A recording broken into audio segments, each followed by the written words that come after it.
I'm Brett, this is Luke. We're going to show you today how we can make a river table. We're going to use easy products that you can buy at your local paint or independent hardware shop.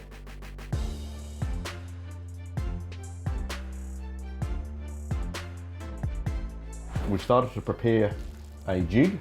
Basically, we've got pine board with MDF board on the bottom, and we've lined it all with a packaging tape that you can get from any shop you like. So basically, this is a bit of timber like this, and we've literally cut it down the middle, and we're going to turn it like this to make a table. So what we're going to do today is we're going to make a smaller version to show exactly how it's done. We use the packaging tape to seal the timber because the liquid glass or the epoxy resin won't stick to it. The epoxy resin has no solvents in there, and that's a really good benefit about using this product. We can screw it down, like you can see we've screwed it in under the bottom there, and or we can tape it around the outside. The most important step that people miss making the river tables is not sealing the timber with the right product. The timber can actually bow and cup and warp if you don't seal the timber. The other problem you have is if you don't seal the timber and you just get the resin and you do the pour straight in there, you've got a lot of aeration coming out of the timber, and then you can't get rid of the bubbles. So it's very important to seal the timber. It's also important to seal the timber with the right product. The product we're going to use is the same product that we do the pour with. We use the liquid glass as the sealer. Then we know it's compatible. Epoxy resins normally take around about 24 hours to fully cure. So we've got a number of different stages to go through. We're going to do our first seal coat. Depending on the porosity of the timber, if it looks like it's going to create a lot of air bubbles, you may need to do 2 coats, but you can ascertain that after the first seal coat. Luke here is going to mix the resin. We always pour the base first, and then we add the hardener in. We're now pouring the base into the can, and we put little increments on the outside so we know where to pour it into. Pour it slowly. You don't want to create too many bubbles. We're now going to add the hardener. It's only half the amount of the hardener.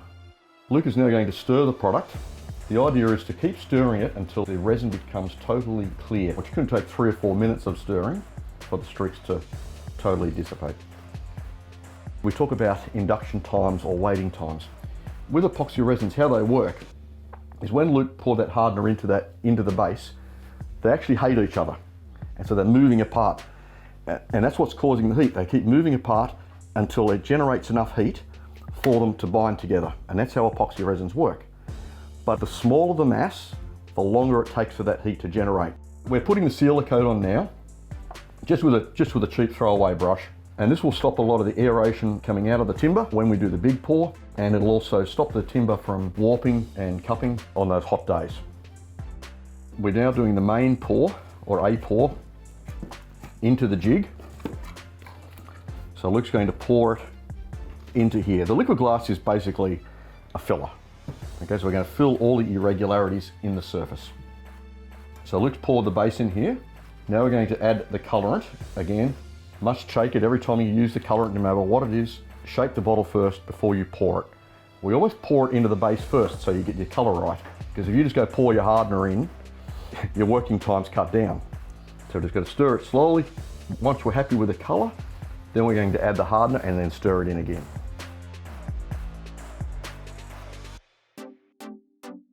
Luke is now going to add the hardener. So we put the base in, we put our color in, so we're all happy with the color, and now Luke is going to add the hardener.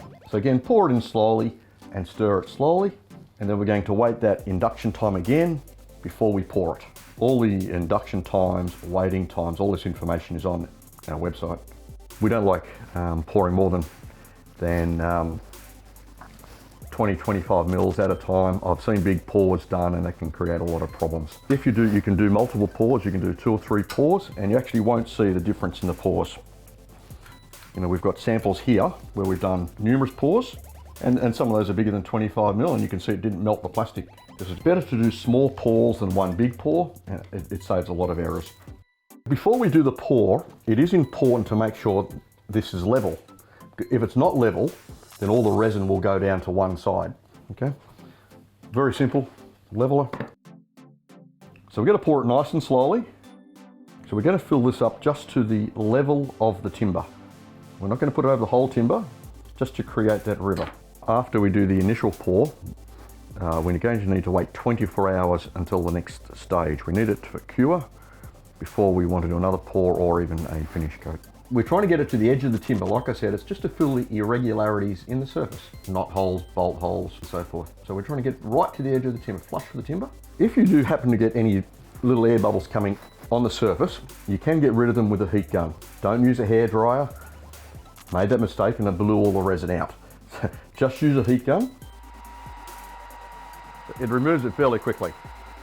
You can see that they're almost gone already. And just keep monitoring it just for a little while to make sure that none of them come to the surface. So we've now popped the table, the little table here we've done, out of the jig, and we're going to give it a sand so we can put a finish coat on there. We prefer to use around about 240 to 300, the white non-clogging sandpaper, because it's a clear coating. We don't want any moisture with it. Okay, so Luke's going to sand it with around about 240.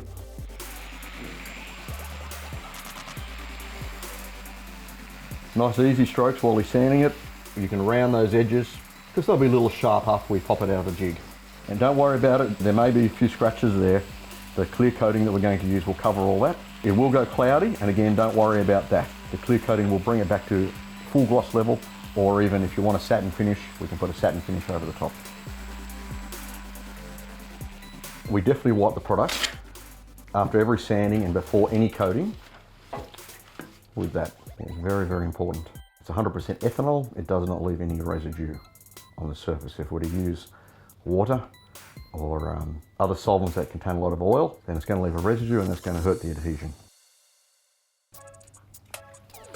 Just put it on a bit of paper and wipe it over, and that will remove everything without leaving a residue. Whatever cloth or a bit of paper that you use, it's important that it's obviously clean to start with.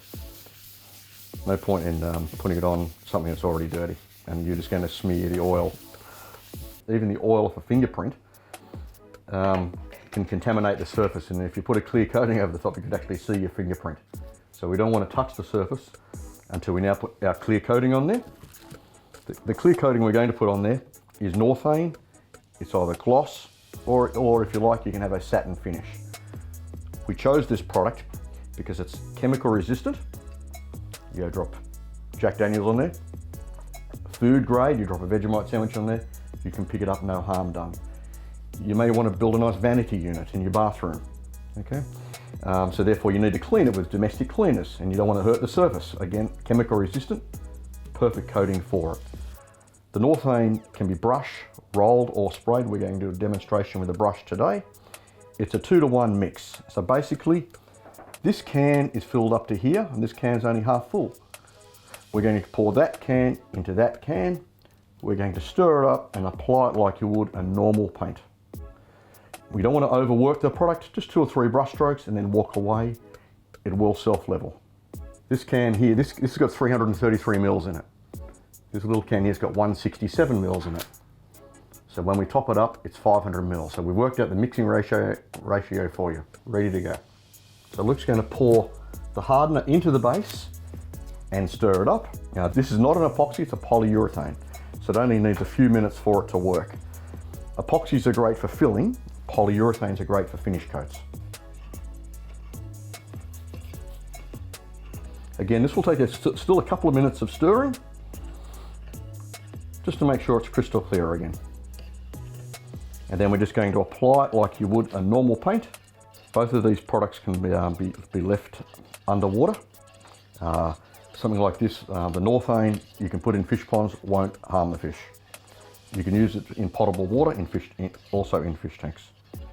About 3 or 4 minutes maximum, that's all you need to stir it for.